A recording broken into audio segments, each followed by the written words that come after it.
Hello बच्चों। आज हम पढ़ेंगे कक्षा 10th का अध्याय 1 रासायनिक अभिक्रियाएं एवं समीकरण। इस चैप्टर में बताया गया है कि जो अपने दैनिक जीवन है उसमें विभिन्न परिस्थितियां होती हैं, उनमें कौन कौन सी अभिक्रियाएं होती हैं उनके बारे में विचार कीजिए। तो जैसे गर्मियों में कमरे के ताप पर जब दूध को खुला छोड़ दिया जाता है तो क्या होता है, और लोहे का तवा अथवा कील को आर्द्र वायुमंडल में खुला छोड़ दिया जाता है तो कौन सी अभिक्रियाएं होती हैं, और अंगूर का किण्वन हो जाता है तो कौन सी अभिक्रिया, भोजन पकाया जाता है तो कौन सी अभिक्रिया, हमारा शरीर जब भोजन को पचा लेता है तो क्या अभिक्रिया होती है, और हम सांस लेते हैं तो क्या अभिक्रिया। ये जो दैनिक जीवन में होने वाली अभिक्रियाएं हैं, इन पर विचार कीजिए, ऐसा इस अध्याय में बताया गया और हम आगे पढ़ेंगे इनको। तो इनमें कहा है कि जो इन सभी परिस्थितियां होती हैं उनमें जो प्रारंभिक वस्तु है उसकी प्रकृति तथा पहचान क्या होती है, कुछ ना कुछ बदल जाती है। जब अभिक्रिया होती है तो उसके बाद क्या होता है कि जो पहले की जो प्रारंभिक स्थिति थी वस्तु की वो क्या होती है, अभिक्रिया के बाद में कुछ ना कुछ उसमें बदलाव आ जाता है। और ये बदलाव क्या होते हैं, पदार्थ के भौतिक तथा रासायनिक परिवर्तन कहलाते हैं, जो हम पिछली कक्षाओं में पढ़ चुके हैं। ठीक है, तो जब कोई रासायनिक, अब इस अध्याय में हम पढ़ेंगे कि रासायनिक अभिक्रियाएं क्या होती हैं। तो ये जब कोई रासायनिक परिवर्तन होता है तो हम कह सकते हैं कि वह क्या होगी, रासायनिक अभिक्रिया जरूर होगी। यानी रासायनिक परिवर्तन होता है तो वह रासायनिक अभिक्रिया हुई है, ये फैक्ट है। ठीक है, तो आप इसमें कहा है कि जो रासायनिक अभिक्रिया उसका वास्तविक अर्थ क्या है, और हम कैसे जान सकते हैं कि कोई रासायनिक अभिक्रिया हुई है। इन सभी जो प्रश्न है उनका उत्तर पाने के लिए हम क्या करेंगे, कुछ क्रियाकलाप करते हैं। तो इसमें एक प्रयोग किया गया है छोटा सा, जिसमें एक 3 से 4 सेंटीमीटर लंबा कोई मैग्नीशियम रिबन है, वो लिया गया है। ठीक है, और उसको क्या किया गया है, ऑक्सीजन की उपस्थिति में उसका दहन किया गया है। ठीक है, किसका, मैग्नीशियम रिबन का। तो क्या बनता है ये बताया गया है। जैसे मैग्नीशियम लिया, ठीक है, मैग्नीशियम प्लस O2, ऑक्सीजन की उपस्थिति में इसका दहन किया गया, किसका, मैग्नीशियम रिबन का। तो क्या बना, मैग्नीशियम ऑक्साइड बना। जो मैग्नीशियम रिबन है उसका वायु में दहन कर क्या बनता है, मैग्नीशियम ऑक्साइड बनता है। इसको किसमें, वॉच ग्लास में इकट्ठा करना, ये ऐसा प्रयोग में बताया गया है।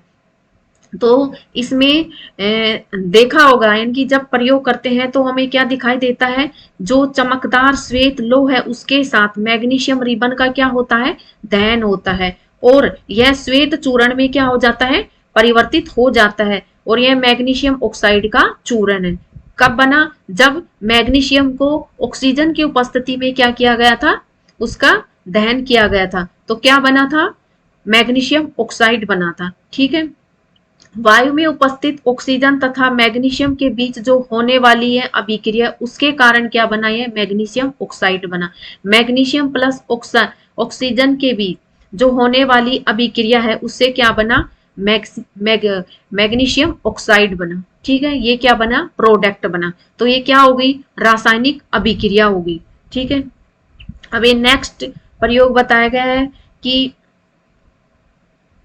एक कोई फ्लास्क या परख न लिए, उसमें कुछ दानेदार जिंक लिया। क्या लिया, दानेदार जिंक लिया। उसकी रिएक्शन किससे करवा दी, HCl से करवा दी, तनु हाइड्रोक्लोरिक अम्ल या फिर तनु सल्फ्यूरिक अम्ल मिला दिया। ठीक है, यानी उसके साथ उसकी रिएक्शन करवा दी। तो क्या बना, जैसे, या फिर जिंक प्लस H2SO4 ले लीजिए, तो क्या बनेगा, ZnSO4 और ZnCl2।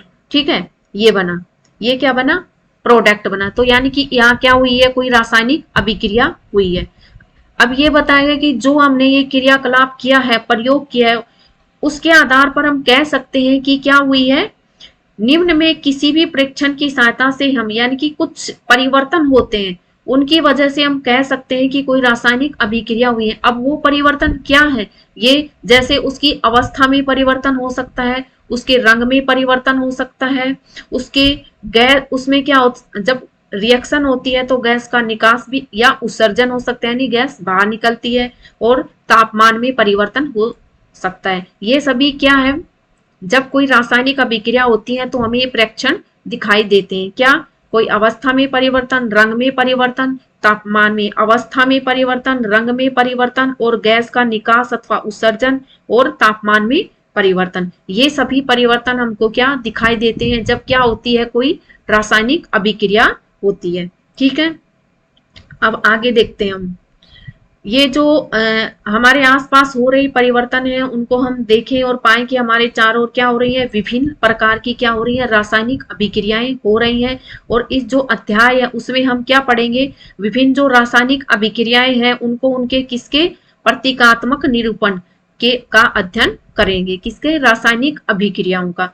अब पढ़ते हैं हम रासायनिक समीकरण क्या होती है। ठीक है, तो जो हमने क्रियाकलाप किया था पहला, उसमें जब ऑक्सीजन की उपस्थिति में, यानी कि उसको एक समीकरण के रूप में, कोई अभिक्रिया हुई है उसको एक समीकरण के रूप में लिख देना, क्या हो गया, रासायनिक समीकरण हो गया। ठीक है, तो जब ऑक्सीजन की उपस्थिति में क्या किया, मैग्नीशियम रिबन का दहन होता है, किसकी उपस्थिति में, मैग्नीशियम प्लस क्या हो गया, ऑक्सीजन की उपस्थिति में हो रहा है, किसकी में, ऑक्सीजन की उपस्थिति में क्या होता है, इसका दहन होता है, तो क्या बनता है, मैग्नीशियम ऑक्साइड बनता है, जो क्या बना, प्रोडक्ट बना हमारा। ठीक है, तो मैग्नीशियम रिबन का दहन होता है और यह मैग्नीशियम ऑक्साइड में क्या हो जाता है, परिवर्तित हो जाता है। ठीक है, तो वाक्य के रूप में किसी रासायनिक अभिक्रिया का विवरण बहुत लंबा हो जाता है, इसे यानी जो रासायनिक अभिक्रिया है ना उसका जैसे हम लिखेंगे कि भाई मैग्नीशियम है, उसका ऑक्सीजन की उपस्थिति में क्या किया, दहन किया, तो ये बहुत बड़ा सा हो गया इसका। ठीक है, तो इसको शॉर्ट फॉर्म में लिखने के लिए हम क्या करते हैं, इसको समीकरण के रूप में लिख देते हैं, यानी इनके प्रतीकात्मक रूप में। तो वाक्य के रूप में किसी रासायनिक अभिक्रिया का विवरण बहुत लंबा हो जाता है, अतः इसे संक्षिप्त रूप में क्या किया जाता है, लिखा जा सकता है। इसे ही क्या कहते हैं, शब्द समीकरण। क्या कहते हैं, शब्द समीकरण के रूप में, जो कि क्या होती है, सबसे सरलतम विधि है। तो जो ऊपर दी गई अभिक्रिया थी उसको हम शब्द समीकरण में किस प्रकार से लिखेंगे, यानी कि जो ऊपर मैग्नीशियम का दहन किसकी उपस्थिति में हुआ था, ऑक्सीजन की उपस्थिति में हुआ था, और क्या बना था, मैग्नीशियम ऑक्साइड बना। अब इसको हमें शॉर्ट रूप में लिखना है, संक्षिप्त रूप में लिखना है, तो उसे क्या बोलेंगे, हम रासायनिक समीकरण बोलेंगे। इनके जो प्रतीकात्मक चिन्ह है, जो मैग्नीशियम का Mg हो गया, ऑक्सीजन का O2, ठीक है, और क्या बना, मैग्नीशियम ऑक्साइड बना, ये क्या, प्रोडक्ट बना। तो ये क्या हो गई, रासायनिक समीकरण हो गई। ठीक है, अब आगे की जो मैग्नीशियम तथा ऑक्सीजन है, ऐसे पदार्थ हैं जिनमें रासायनिक परिवर्तन होता है, इन्हें क्या कहते हैं, अभिकारक कहते हैं। जो अभिकारक है उनमें क्या होता है, रासायनिक परिवर्तन होता है, और इस अभिक्रिया से क्या बनता है, एक नया पदार्थ बना, क्या बना, मैग्नीशियम ऑक्साइड का निर्माण होता है, जिसे क्या कहते हैं, उत्पाद कहते हैं। तो यानी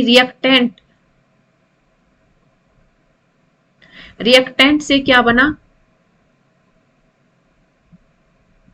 प्रोडक्ट। अभिकारक से क्या बना, उत्पाद बना, जो एक क्या हुई, रासायनिक अभिक्रिया। ठीक है, ये जो बीच में हुआ क्या हुआ, रासायनिक अभिक्रिया हुआ, अभिकारक से उत्पाद का बनना, अभिकारक से उत्पाद का बना। ठीक है, ये क्या होता है, रासायनिक परिवर्तन। जिनमें रासायनिक परिवर्तन होता है उन्हें, अब ये जो अभिकारक है इसमें क्या होता है, इसमें रासायनिक परिवर्तन होता है। क्या होता है, रासायनिक परिवर्तन। रासायनिक परिवर्तन किस में होता है, अभिकारक रिएक्टेंट में होता है। ठीक है, और नया पदार्थ बनता है, वो क्या होता है, प्रोडक्ट। तो ये हो गया हमारा रासायनिक समीकरण हो गई।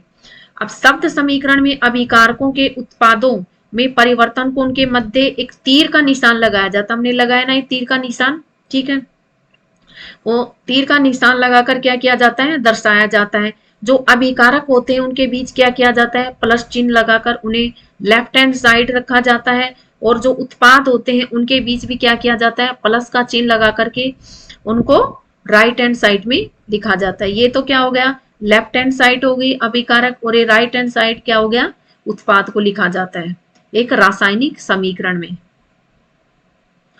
और तीर का सिरा उत्पाद की ओर होता है, तीर का सिरा किसकी ओर होता है, उत्पाद की ओर होता है। यह क्या दर्शाता है कि अभिक्रिया होने की दिशा को दर्शाता है। जो तीर का निशान है वो किसको दर्शा रहा है, अभिक्रिया के होने की दिशा को दर्शा रहा है। ठीक है, अब नेक्स्ट है रासायनिक समीकरण लिखना। रासायनिक समीकरण कैसे लिखते हैं?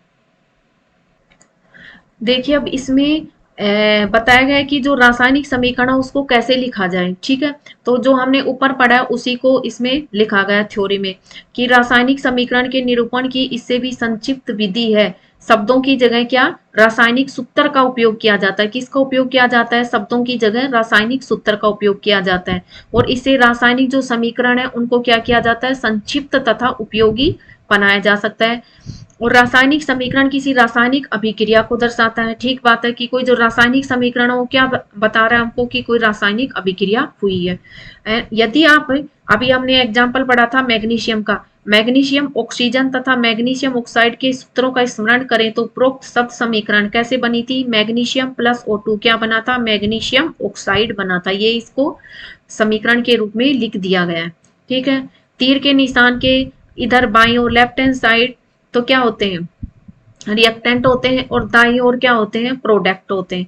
और जो बाईं ओर और दाईं ओर तत्वों के परमाणु की संख्या की गिनती कर उनकी क्या करते हैं? तुलना, यानी कि बैलेंस रिएक्शन को क्या करते हैं? बैलेंस, संतुलित समीकरण। यानी कि राइट हैंड साइड में भी और लेफ्ट हैंड साइड दोनों में क्या होना चाहिए? परमाणु की संख्या बराबर होनी चाहिए। तो वो रिएक्शन कौन सी होती है? संतुलित समीकरण। ठीक है, और यानी कि इसमें परमाणु की संख्या समान है तो संतुलित समीकरण है, ये बताया गया इसमें।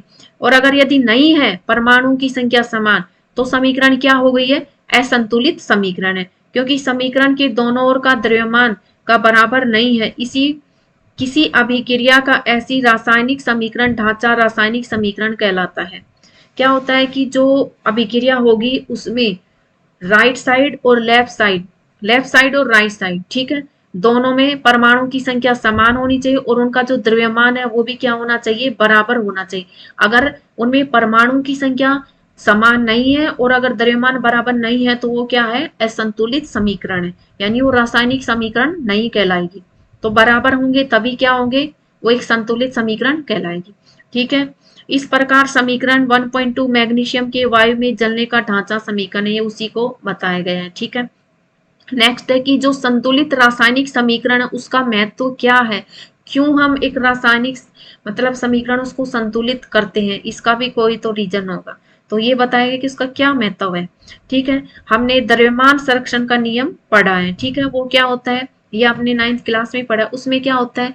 जो रिएक्टेंट है और प्रोडक्ट है उनके मतलब कि द्रव्यमान, यानी कि जब अभिक्रिया होती है तो अभिक्रिया से पहले और अभिक्रिया के बाद में बनने वाले जो प्रोडक्ट है उनका द्रव्यमान क्या होता है? समान होता है। यानी कि द्रव्यमान को न तो तोड़ा जाता है और न ही निर्माण किया जाता है। ठीक है, यानी किसी भी रासायनिक अभिक्रिया में द्रव्यमान का न तो निर्माण होता है और न ही उसका क्या होता है? विनाश होता है।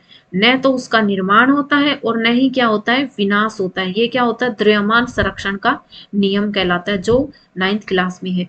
अर्थात किसी भी रासायनिक अभिक्रिया के जो उत्पाद है, उत्पाद जो तत्व है उनका कुल द्रव्यमान अभिकारक तत्वों के कुल द्रव्यमान के क्या होता है? बराबर होता है। तो यही क्या होता है? द्रव्यमान संरक्षण का नियम। द्रव्यमान संरक्षण का नियम क्या होता है बच्चों?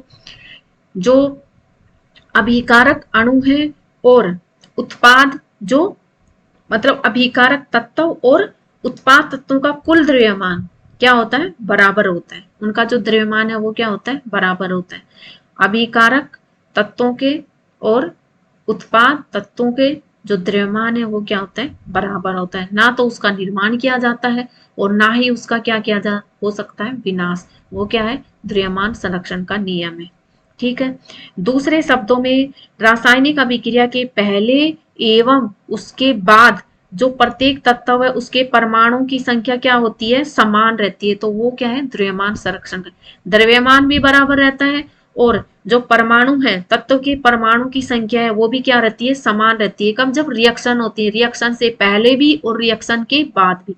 रिएक्शन के पहले भी और रिएक्शन के बाद भी तत्वों के परमाणु की संख्या समान और द्रव्यमान क्या होता है? बराबर होता है। तो वो क्या कहता है? द्रव्यमान संरक्षण का नियम कहलाता है। ठीक है दोस्तों, और इसलिए हम इसे क्या कहते हैं? कंकाली समीकरण। ठीक है, कंकाली समीकरण है उसको क्या करना होता है? संतुलित करना आवश्यक है। ठीक है, अब रासायनिक समीकरण ये बताएगा कि 1.2 संतुलित है, मतलब पीछे जो हमने की है। अब आगे देखिए, अब एक रिएक्शन है जैसे जिंक प्लस सल्फ्यूरिक अम्ल, ठीक है, जिंक है प्लस क्या है, सल्फ्यूरिक अम्ल है, इससे क्या बना, जिंक सल्फेट, ठीक है, एंड हाइड्रोजन गैस क्या होगी, रिलीज होगी। ये एक क्या हो गई, रिएक्शन हो गई। तो ये इसमें बताएगा कि ये कंकाली, इसमें अब हमको क्या करना है, संतुलित करना है समीकरण को। देखो इसमें जिंक कितना है, हम पढ़ रहे थे जिंक प्लस H2SO4 से क्या बना, जिंक सल्फेट बना और हाइड्रोजन बना, ठीक है। तो ये जो समीकरण है इसको हम क्या कहते हैं, निम्नलिखित रासायनिक समीकरण से दर्शाया जाता है। ये zinc plus H2SO4 plus ZnSO4 plus H2, यानी कि ये जो शब्द समीकरण है इसको किस में दर्शा दिया, एक रासायनिक समीकरण के रूप में दर्शाया है। अब इस समीकरण में तीर के निशान के दोनों ओर तत्वों के परमाणु की संख्या की क्या करते हैं, हम तुलना करेंगे। यानी कोई भी रिएक्शन है जब हम उसको बैलेंस करेंगे तो तीर के जो लेफ्ट हैंड साइड है और राइट हैंड साइड है उन सभी परमाणु की क्या करते हैं, तुलना करते हैं, यानी कि बराबर होने चाहिए वो। तो जो जिंक है, देखिए इसमें जिंक क्या है, एक है, इसमें भी जिंक एक है। हाइड्रोजन कितने हैं, दो हैं, इसमें हाइड्रोजन दो हैं। और ऑक्सीजन कितने हैं, चार है, ऑक्सीजन चार है। सल्फर कितने हैं, सल्फर एक है। तो यानी क्या है, ये सभी परमाणु की संख्या बराबर है, तीर के निशान के दाई तरफ भी और बाई तरफ भी, ठीक है।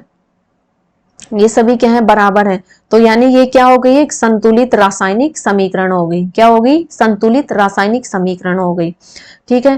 तीर के निशान के दोनों प्रत्येक तत्वों के जो परमाणु है उनकी संख्या समान है, इसलिए क्या है, संतुलित रासायनिक समीकरण है, ठीक है। अब हम निम्न रासायनिक समीकरण को संतुलित करने का प्रयास, अब एक नई रिएक्शन दी गई है हमको। क्या दिया गया है, Fe प्लस H2, इससे क्या बना, Fe3O4 प्लस H2। अब ये हमको क्या करनी है, संतुलित करनी है, ठीक है। तो सबसे पहले क्या करेंगे, हम जो पहले है उसके प्रत्येक सूत्र के चारों ओर क्या बना देंगे, एक बॉक्स बना देंगे। क्या कर देंगे, इन सभी के चारों, ये जो सूत्र लिखे हुए इनके चारों ओर क्या बना दे, एक बॉक्स बना दिया, ठीक है। उसके बाद में क्या करेंगे, जो असंतुलित समीकरण है उसमें उपस्थित विभिन्न तत्वों के जो परमाणु है उनकी संख्या को क्या करेंगे, सूची बना लेंगे। जैसे कि पहले तत्व लिख लेंगे, इसमें Fe तत्व लिख लिया, हाइड्रोजन लिख लिया और ऑक्सीजन लिख लिया। तीनों में क्या है, यही है, ठीक है। तो अभिकारक, अभिकारकों में जो अभिकारक है ये, ठीक है, लेफ्ट हैंड साइड अभिकारक और ये राइट हैंड साइड क्या हो गए, उत्पाद।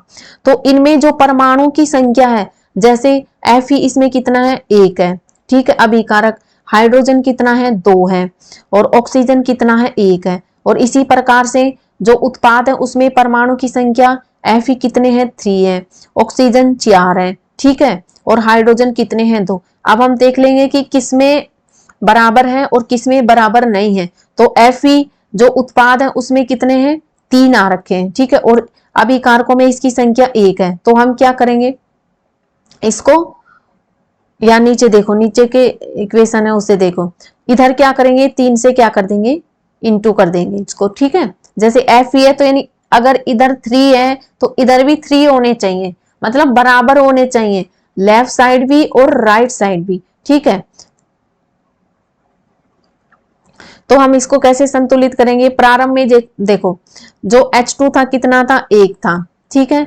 अब उत्पाद में कितना बन जाएगा, क्योंकि ऑक्सीजन हमारे पास कितने आ रहे हैं, चार आ रहे हैं यहाँ पे, और यहाँ कितना है, एक है। तो हम क्या करेंगे, ऑक्सीजन जो प्रोडक्ट है उसमें क्या कर देंगे, चार करेंगे इधर, ठीक है, क्योंकि इधर एक है, इधर क्या करेंगे, चार। अब इसको बैलेंस कैसे करेंगे, इधर क्या कर देंगे, थ्री लगा देंगे, ठीक है।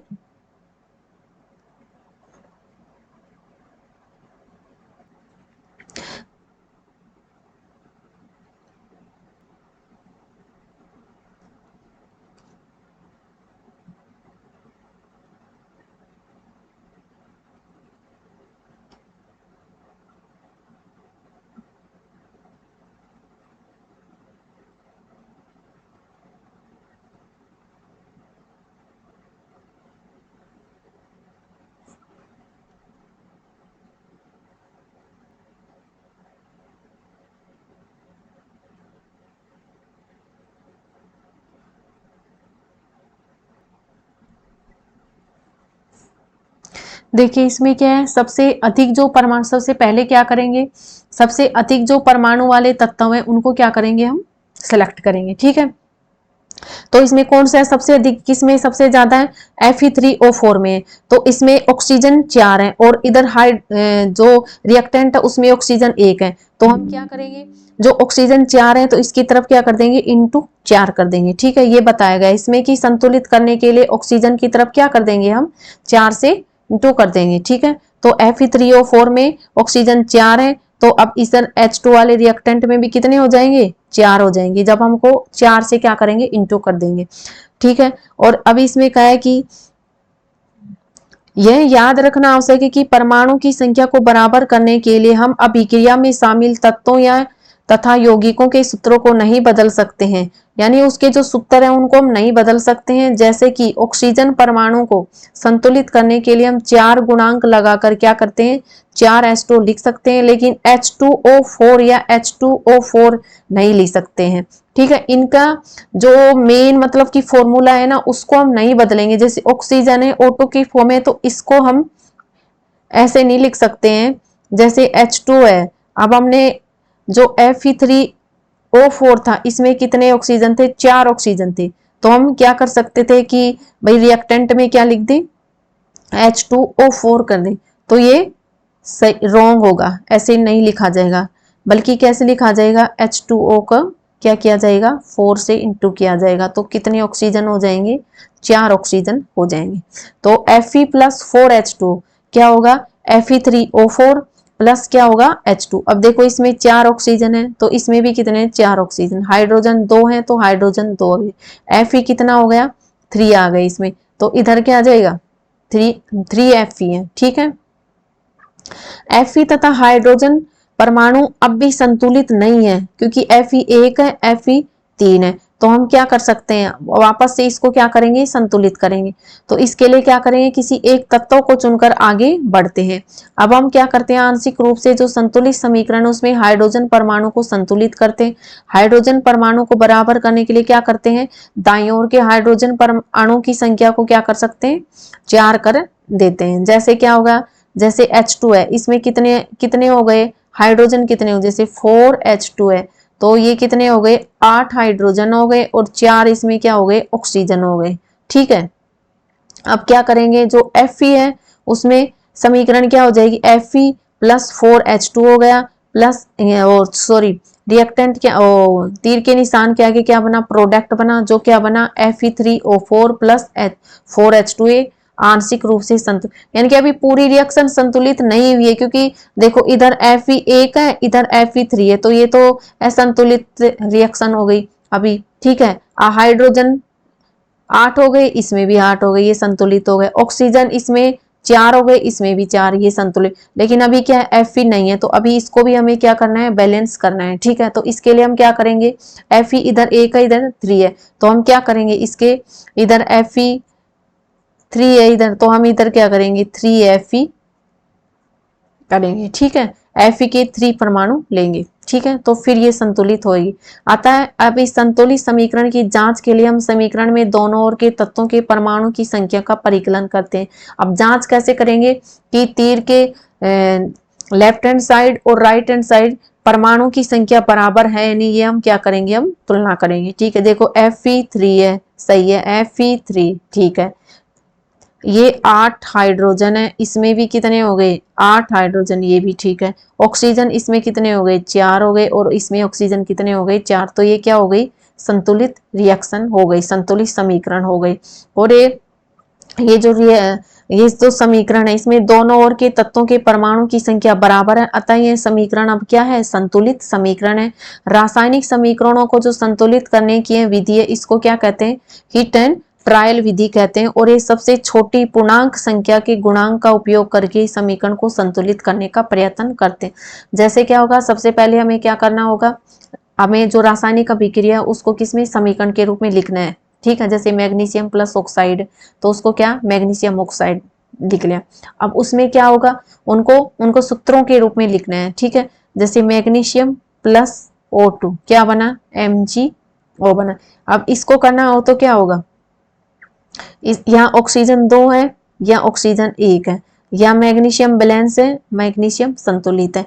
अब ऑक्सीजन 2 आ रहा है तो हमको क्या करना होगा 2 mgO, ठीक है। अब इधर 2 हो गए तो इधर 2 mg प्लस O2 आ जाएगा। अब बैलेंस, ये संतुलित समीकरण हो। इसी प्रकार से यानी अभिक्रिया जैसे Fe, अभी हमने पढ़ा Fe प्लस क्या होगा 4H, sorry Fe plus H2, Fe plus H2 से क्या बना था Fe3O4 प्लस क्या बना था H2 बना। अब देखो इसमें ऑक्सीजन 4 है, इसमें कितने हैं 1 है, तो क्या करना हो जाएगा 4 से हम इधर करेंगे, यानी कि तीर के निशान के बाईं ओर और दाईं ओर जो परमाणु की संख्या है उनको क्या कर लेंगे हम काउंट कर लेंगे। अगर बराबर नहीं है तो उनको क्या करना है बराबर करना है। या Fe कितना है 3 है, तो इधर क्या है 1 है, तो हम क्या करेंगे 3 से इंटू करेंगे, तो ये भी क्या हो जाएगा 3Fe हो जाएगा। ऑक्सीजन 4 हो गए और इधर कितने हाइड्रोजन 8, तो इधर क्या करेंगे तो ये बैलेंस हो जाएगी रिएक्शन। इस प्रकार से बैलेंस करेंगे। और ये जो मेथड है वो क्या हिट एंड ट्रायल मेथड है, हिट एंड ट्रायल मेथड, ठीक है। अब नेक्स्ट है कि जो भौतिक अवस्थाएं हैं उनको उनके संकेत लिखना, ठीक है। जो ऊपर लिखे संतुलित समीकरण है उसकी सावधानी से जांच की। समीकरण से हमें अभिकारकों तथा उत्पादों की जो भौतिक अवस्था है उसके बारे में ज्ञान होता है, यानी कि जब हम उनकी अवस्था लिख देते हैं तो उससे क्या होता है उनकी अवस्था के बारे में ज्ञान होता है। इस समीकरण में उनकी भौतिक अवस्थाओं की कोई जानकारी नहीं है, जो अभी रिएक्शन है उनमें कोई उनका भौतिक अवस्था की जानकारी नहीं दी गई। जो रासायनिक समीकरण है उसको अधिक सूचनापूर्ण बनाने के लिए क्या करते हैं अभिकारकों तथा उत्पादों के रासायनिक सूत्र के साथ उनकी भौतिक अवस्था को भी दर्शाया जाता है, ताकि हमें और ज्यादा उसके बारे में इंफॉर्मेशन मिल सके। तो इसके लिए क्या किया जाता है भौतिक अवस्था को भी दर्शाया जाता है। अभिकारकों तथा उत्पादों के गैस, द्रव, जलीय तथा ठोस अवस्थाओं को क्रमशः किसमें गैस, लिक्विड और क्या होते हैं एक्वस से दर्शाया जाता है। अभिकारक या उत्पाद जब जल में घोल के रूप में उपस्थित होते हैं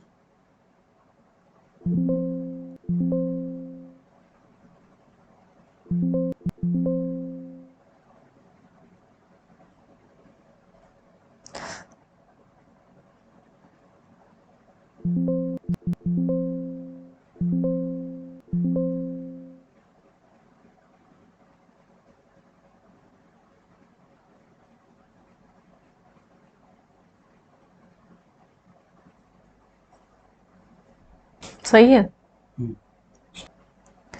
जो भौतिक अवस्था है उनके द्वारा क्या होता है हमें जो रासायनिक अभिक्रिया उनकी क्या होती है और भी इंफॉर्मेशन पता चलती है, ठीक है। यानी सूचनापूर्ण बनाने के लिए उनको रासायनिक अभिक्रियाओं को इसके लिए क्या किया जाता है उनके जो तीर का निशान है उसके ऊपर भौतिक अवस्थाओं को दर्शाया जाता है, ठीक है। अब भौतिक अवस्था जैसे लिक्विड है, गैस है, ठोस है, ये सभी अवस्थाएं हो गई, ठीक है। एक्वस है से दर्शाया जाता है। जो अभिकारक या उत्पाद है जब जल में घोल के रूप में उपस्थित होते हैं तो हम उसे क्या कहते हैं एक्वस सॉल्यूशन कहते हैं। किसके रूप में उपस्थित होते हैं घोल के रूप में उपस्थित होते हैं तो उसे हम क्या कहते हैं एक्वस सॉल्यूशन लिखते हैं। अब संतुलित समीकरण इस प्रकार होगा जैसे कि Fe का क्या है जो फेरस है वो क्या है सॉलिड अवस्था, H2O क्या हो गई लिक्विड हो गई, ठीक है। और जो Fe3O4 है वो क्या होगा सॉलिड अवस्था में, ठीक है। N जो हाइड्रोजन है वो क्या होगी गैसीय अवस्था में होगी। तो ये क्या होगी इनकी भौतिक अवस्था हो गई, ठीक है। अब ध्यान दीजिए कि समीकरण 1.10 में H2 के साथ क्या लिखा है जो गैस लिखा है वो चिन्ह का उपयोग किया गया है। यह दर्शाता है कि इस अभिक्रिया में जो जल है उसका उपयोग किसके रूप में किया गया है भाप के रूप में किया गया है। इनकी भौतिक अवस्था से हमें क्या पता चला जब हमने गैस लिखी, यानी कि जो जल है उसका उपयोग किसके रूप में भाप के रूप में, किसके रूप में भाप के रूप में किया गया है। प्राय हर रासायनिक समीकरण में जो भौतिक अवस्था है उसको शामिल नहीं किया जाता है जब तक कि यह आवश्यक न हो, यानी कि जब तक जरूरत नहीं होती है तब तक भौतिक अवस्था को मेंशन करना जरूरी नहीं है। कभी कभी अभिक्रिया की परिस्थितियां जैसे कि ताप, दाब, उत्प्रेरक आदि को भी किसके तीर के निशान के ऊपर या नीचे दर्शाया जाता है, ठीक है। भौतिक अवस्थाओं को क्यों लिखा जाता है ताकि हमें एक रासायनिक समीकरण से और सूचनाएं मिल सकें, ठीक है। नेक्स्ट है कि जैसे CO है, ठीक है, कार्बन ऑक्साइड, ठीक है, ये प्लस क्या हो गया H2 हो गई किसकी उपस्थिति में 340 एटीएम प्रेशर हो गया, क्या बना, CH3OH बन गया। ठीक है, ये इसकी भौतिक अवस्था गैस हो गई और ये हाइड्रोजन गैस हो गई और ये क्या बना, मेथेनॉल क्या बन गया, लिक्विड अवस्था हो गई। ठीक है, ये भौतिक अवस्था हो गई। नेक्स्ट है 6CO2, एक जो फोटोसिंथेसिस है उसकी रिएक्शन दी गई है, किसकी प्रेजेंस में, क्लोरोफिल वर्णक है उसकी प्रेजेंस में होता है फोटोसिंथेसिस की अभिक्रिया। इसमें क्या होता है, CO6 CO2 होते हैं, यानी कार्बन डाइऑक्साइड के 6 अणु होते हैं और जो H2 है उसके 12 अणु होते हैं। ये क्या होते हैं, लिक्विड अवस्था में होता है और इससे क्या प्रोडक्ट बनता है, ग्लूकोज C6H12O6 जो क्या होता है, एक्वस अवस्था। ठीक है, और ये क्या बना, 6O2 बना और 6H2 लिक्विड। ये क्या है, एक फोटोसिंथेसिस अभिक्रिया है। ये हो गई समीकरणें हो गई, यानी उनकी भौतिक अवस्थाओं के द्वारा लिखा गया है। ठीक है, अब ये आगे क्वेश्चन हैं, ये आप करना, अभी जो समझाया था उससे हो जाएंगे। नेक्स्ट जो है हमारा टॉपिक रासायनिक अभिक्रियाओं के प्रकार, ये हम अगले क्लास में करेंगे। Thank you for watching video. अच्छा लगी तो लाइक और सब्सक्राइब करें। हम डेली जो NCERT के चैप्टर हैं 1 by 1 पढ़ेंगे और जो भी आपको डाउट हो वो क्लियर करेंगे। Thank you so much.